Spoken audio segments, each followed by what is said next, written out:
Hello, beautiful people. Welcome to the Finding My Happy podcast by Janet Michelle, creator of the Finding My Happy Mental Wellness Company and author of Finding My Happy, Chucking the Deuces to Toxic Thinking. So today's topic is about abandonment and relationships. So let's get into it. Relationships, now, they were often complicated for me to navigate. The most challenging part was the breakups that occurred. Like, they were difficult because I had some deep-seated issues with abandonment.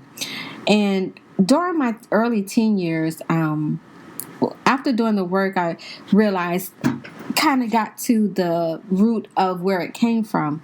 And during my early teen years, my family, they was broken up partly due to the crack cocaine epidemic. My family was not perfect, but hey, you know what family is. And we had not too long ago moved out of the projects and into a nearby neighborhood. I mean, full of hardworking people, just your average neighborhood. But one thing I noticed is that my parents, they didn't necessarily set boundaries in the neighborhood like they did in the projects. So, although, viewed in a negative light by some, but the projects, to me, it kept us protected from certain things because, we were just confined in this area and we were kids. Of course, we did kid things, but for the most part, we were confined in this area and kind of looked after one another. Well, when we moved to the neighborhood, during this time, this was like late 80s, early 90s, like the crack cocaine epidemic was like, it was swinging. And it paid our family a personal visit. So, I mean, we were not the only family impacted in the neighborhood. Up and down our street, families were being devastated by the harshness of the drug. And so my dad, he took my brother and pretty much started a new life. And then my aunt, who was a divorced mom of 3 at the time, she took in me and my sister and I. And then my mom, she eventually left the city after, unfortunately, at that time, unsuccessfully going through rehab. So, and I watched my mom struggle with the demons of her addiction at that time. And, I would hear her say things I knew in my heart that she did not mean, but trying to decipher like what was true and what wasn't was just too much for me at my age. And then on top of all of this, I found out that I was pregnant. And so my pregnancy, in retrospect, was a cry for attention. I ended up getting pregnant, and but it was a cry for attention and the outward manifestation of just instability and dysfunction, which further added to the abandonment. So issues that I had, and so to lose for me, like to lose my family under such circumstances, it was devastating.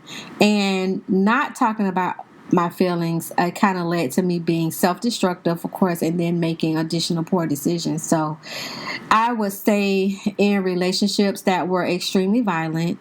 I narrowly escaped the relationship with my son's father after having a butcher knife, pretty much a butcher knife placed at my throat as my son watched. I finally found the courage to leave for good.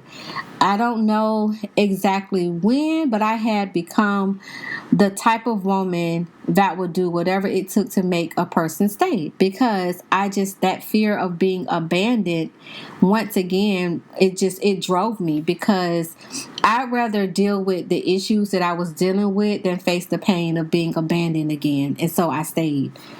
And it's because in my mind, like the pain of picking up the pieces, it was just too familiar to me, but it was just so painful.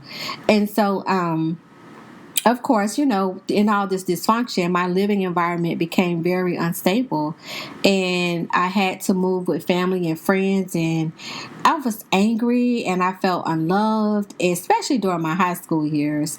That whole excitement of starting the first day of school, walking to the bus stop as your mama watched you and smiled, all of that was gone. Like those memories, that experience was just gone.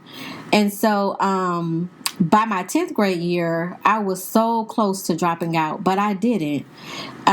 Transportation was difficult. It took me catching 6 buses a day take my son to daycare, to get to school, and eventually I just moved in with my grandmother. So, but I soon discovered that, my grandmother, she had her issues too. And so there were just many nights of just lying in the bed and crying myself to sleep, wondering, why they didn't want me.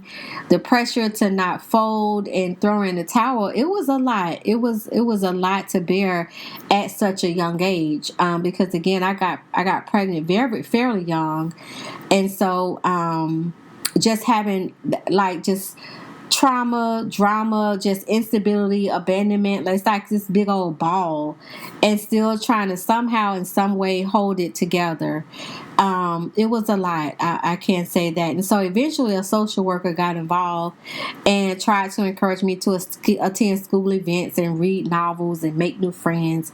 And my grandmother, she got concerned because she thought I was hanging out with the wrong crowd, and that I needed to do age-appropriate things like attending high school basketball and football games. And my grandmother, though, I say she didn't understand, but at this point in my life, I, especially after having my son, I just didn't feel like I fit in with the regular kids in high school. And so I would kind of gravitate towards the other teen moms in high school because our lives were different. We had a life outside of ours that we were now responsible for. But I am thankful to those family and friends that opened their home up to me and my son. But it just still didn't fill the void that I had, I ended up with 2 kids by the time I graduated, and then 3 by the age of 21. I craved my family and longed for some connection, and unfortunately, I searched for it in relationships.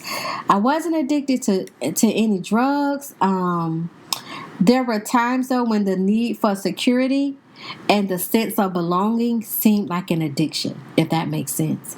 And I would play the thought repeatedly of my mom and my dad reconciling and then us becoming a family again. It never happened. And my issue of abandonment, like I said, it ran very, very deep. It was a battle that I fought for many years, well into my adulthood.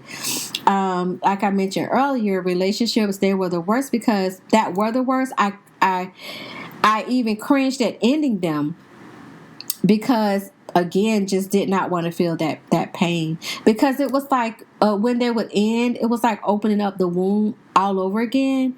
And what I didn't realize was that I never genuinely healed in the first place. And so one thing I realized that I would make the mistake of just this almost like trauma dumping, disclosing my hurtful past and early relationships. And what I learned from that is that people with good intentions, they will accept your past and enjoy the woman that you have become. But people with ill intentions, they will use your past as a weapon.